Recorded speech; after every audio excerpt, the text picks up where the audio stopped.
مرحبا بكم في برنامج السلقلقي تحت المجهر.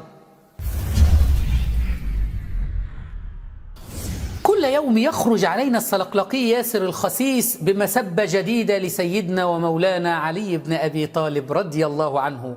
وأثبتنا لكم من قبل أن حب السلقلقي ومن على شاكلته لعلي كحب النصارى للمسيح عليه السلام، فبعد أن غلوا فيه وقالوا أنه رب وإله قالوا أنه صلب ووضع إكليل الشوك على رأسه، والشيعة بعد أن غلوا في الإمام وقالوا أنه الرب يتحكم في جميع ذرات الكون له ولاية تكوينية، قالوا أنه جر للبيعة كالجمل الهائج.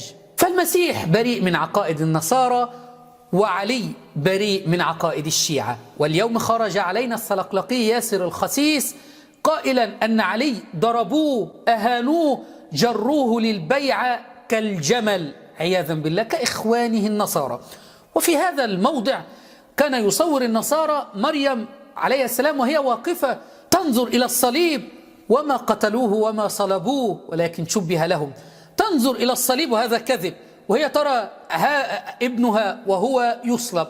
والشيعة أيضا كانوا لابد أن يصوروا أحد يقف عند الإمام الذي يجر للبيعة كالجمل المخشوش، فما كان أمامهم إلا أن يشوهوا أيضا صورة فاطمة رضي الله عنها.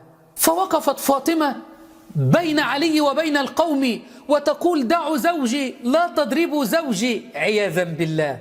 وطبعا الإله عند النصارى كان يستطيع أن يقاوم، والإله عند الشيعة كان يستطيع أن يقاوم.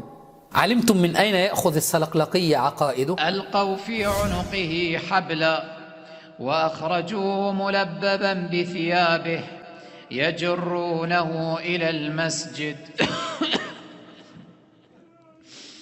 فتمالكت الزهراء نفسها وحالت بينهم وبينه وصاحت والله لا أدعكم تجرون ابن عمي ظلما، ويلكم ما أسرع ما خنتم الله ورسوله فينا أهل البيت. فاستخرج أمير المؤمنين عليه السلام من منزله مكرها مسحوبا، وانطلقوا به يسوقونه سوقا عنيفا ويقودونه كما يقاد